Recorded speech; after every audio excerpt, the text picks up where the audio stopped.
क्या mod of X plus mod of Y equal to mod of X, और दूसरा vector बेटा क्या है 2x plus lambda Y vector is perpendicular Y vector.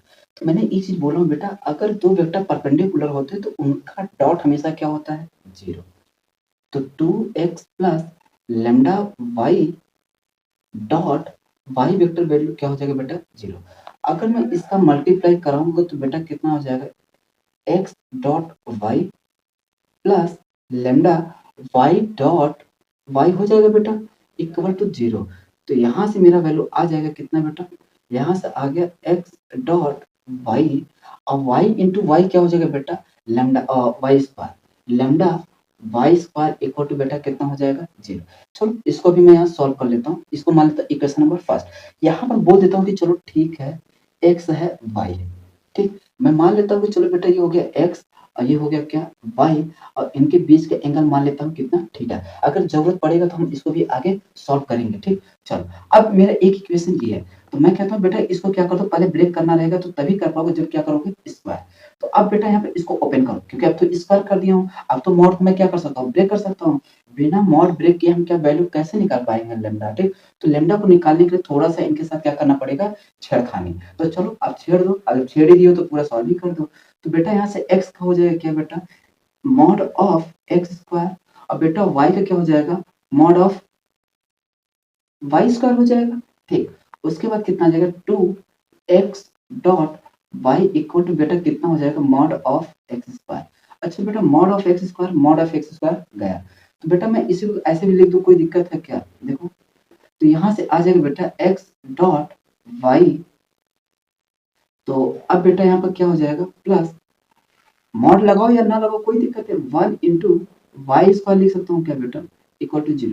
अगर बेटा मैं इसको कंपैरिजन करा दूं x dot Y plus lambda Y square, चलो इसको मॉड में ही रख दो कोई दिक्कत नहीं, इसको भी तुम भी याद रखोगे इक्वल टू 0। तो बेटा यहाँ से लैम्डा की वैल्यू कितना आ गया 1, कितना आ गया बेटा 1।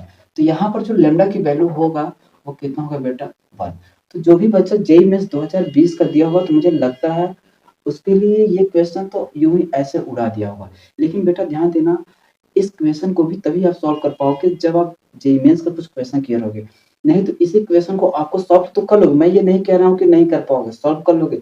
लेकिन अगर आप जेईई मेंस का क्वेश्चन सॉल्व करोगे तो आप कुछ ही टाइम में कर लोगे, लेकिन आप अगर बेसिक क्वेश्चन करोगे तो इसी क्वेश्चन को आपको सॉल्व करने में और टाइम लगेगा। और मेरा हमेशा से पर्पस ये रहता है कि कम से कम टाइम में आपको क्वेश्चन को सॉल्व करा पाना, ठीक। मेरा हमेशा से यही पर्पस रहता है, ठीक। तो बेटा आपका जैसे ही आपको मैं वेक्टर पूरा करा देता हूँ, 3D भी करा देता हूँ प्लेन, उसके बाद बेटा मैं चालू करूंगा फिजिक्स। अब बेटा जिस तरीके से मैंने आपको पूरा मैथ पूरा कंप्लीट करा हूँ, शॉर्टकट तरीके से भी लॉन्ग मेथड से भी, मतलब मैं ध्यान देना बेटा जो वीक बच्चे होते हैं उनको भी साथ लेकर चलता हूँ, इसीलिए थोड़ा सा बेसिक तरीके से बताता चलता हूँ।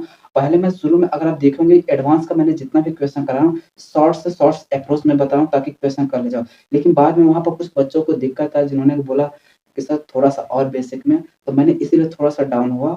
और फिर अगर जब डाउन होगा तो ऑब्वियस सी बात है थोड़ा सा लेंदी होगा, इसमें कोई दो राय नहीं, ठीक।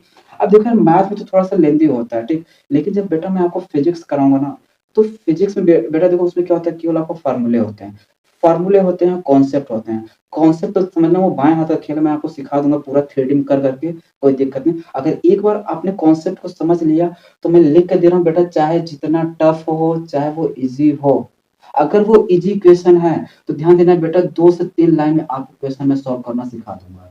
2 से 3 लाइन से ज्यादा नहीं जाने दूंगा, ये लिख कर ले लो मुझसे। जैसा कि मैंने जितना भी पीछे बोला हूँ उतना मैंने किया हूँ। तो देखो यार अगर मैं ये चीज यहाँ बोल रहा हूँ तो मतलब मैंने कहीं ना कहीं इस चीज को भी प्रैक्टिस किया हूँ और ऑफलाइन सेंटर में करवाएं तभी मैं आके यहाँ बोल रहा हूँ, ठीक। और अगर मान लेते हो थोड़ा सा जो अपने आप में थोड़ा क्वेश्चन है तो मानकर चलना उसको मैं 5 से 6 लाइन में आपको क्वेश्चन को सॉल्व करना सिखा दूंगा।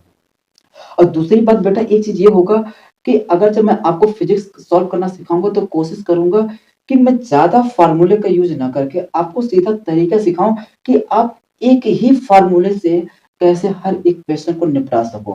देखो, वैसे पे तो काफ़ी टीचर ने करा रखा है कि जितने क्वेश्चन उतने फ़ॉर्मूले, लेकिन मैं चाहता हूँ कुछ नया आपको सिखाना, ठीक? तभी तो आप सीख पाओगे और कम से कम टाइम में क्वेश्चन को सॉल्व कर पाओगे। देखो, मेरा मेन पर्पज़ यही है कि कम से कम टाइम में क्वेश्चन आपको सॉल्व करा पाना। वो तभी हो पाएगा, चाहे वो फिज़िक्स हो, चाहे वो मैथ हो, चाहे वो केमिस्ट्री। जब आपको एक ही फ़ॉर्मूले से क्वेश्चन को सॉल्व करना सिखाऊँगा ना, तो आप उस फ़ॉर्मूले के एकदम माहिर हो जाएँगे, आप उसमें एकदम एक्सपर्ट हो जाएँगे, तो आप उसी को इतने शॉर्ट से शॉर्ट तरीके में अप्लाई करना सीख जाओगे, तो ऑब्वियस सी बात है, जब अप्लाई करना अच्छे से जान जाओगे, तो क्वेश्चन तो कम से कम टाइम में तो सॉल्व हो ही जाएगा। इसमें कोई दो राय नहीं।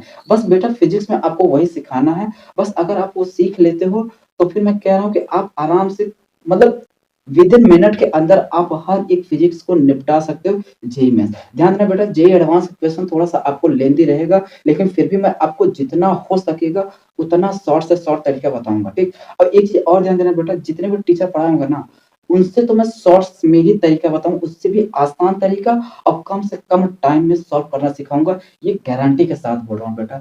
जैसे कि मैथ में आपने देख ही लिया होगा, ठीक? और जितना मैंने आपको पीवाईक्यू करा दिया हो ना, अगर कोई इतना करा दिया होगा ना, तो बेटा आके हमको बता देना कि सर हाँ, इस टीचर ने इतना कराया।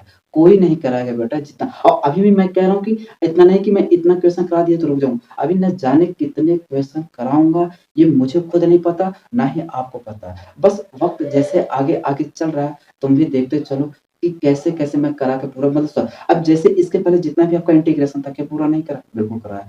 क्या इसके पहले वेक्टर हो गया, आपका चाहे बायनोमियल उठा लो, चाहे कॉम्प्लेक्स उठा लो, चाहे डिफरेंशियल इक्वेशन उठा लो, चाहे definite, indefinite, continuity, differentiability, maxima, minima, increasing, decreasing, चाहे जो भी उठा लो, देखो मैंने कितना क्वेश्चन करा दिया। चाहे तुम शॉर्ट्स वीडियो में देख लो, चाहे प्लेलिस्ट उठा के देख लो, हर एक क्वेश्चन कराऊँ। ऐसे ही मैं फिज़िक्स भी आपको इतना करा दूँगा ना, इतना करा दूँगा, तुम भी सोचोगे कि हाँ, किसी मास्टर ने कराया है। और जितना मैं करा दे रहा हूँ ना, अगर कोई इतना करा दे तो आके बता देना बेटा कि हाँ, इस मास्टर ने ये इतना क्वेश्चन कराया है।